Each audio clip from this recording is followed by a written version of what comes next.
So without wasting time, let's directly get to the point that how you can deactivate your TikTok account if you want to take a break. When you open TikTok, from here you have to go into this profile section available at the bottom right corner of the screen. After that, you have to tap on these three lines available at the top right corner of the screen.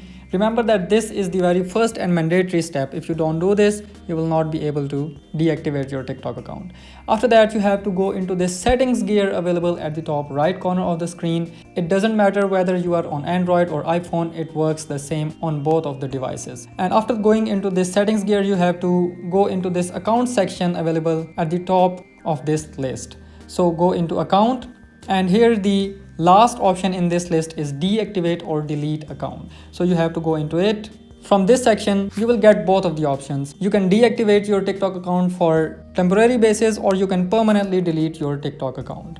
And if you want to deactivate it, no one can see your account, including all content that is stored in it. Reactivate your account and recover all content anytime. So go into this deactivate account section. You can read all of the information written here, that what will happen when you deactivate your account. No one will be able to see your account or the videos posted on your account, but they may be able to see the conversation that you have done through personal messages. And when you want to reactivate your account, you can simply open your account again by logging into your account with your account credentials. So simply tap on this deactivate button, and it will once ask you for your TikTok password. So you have to enter the password of your account, and after that simply press this deactivate account button, and your TikTok account will be deactivated as soon as you confirm deactivating it.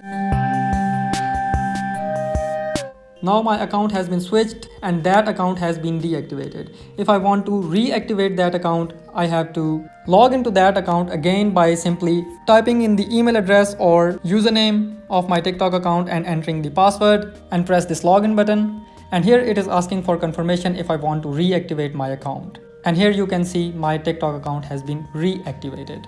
If you have any other questions, let me know in the comments. See you in the next video. Thank you so much.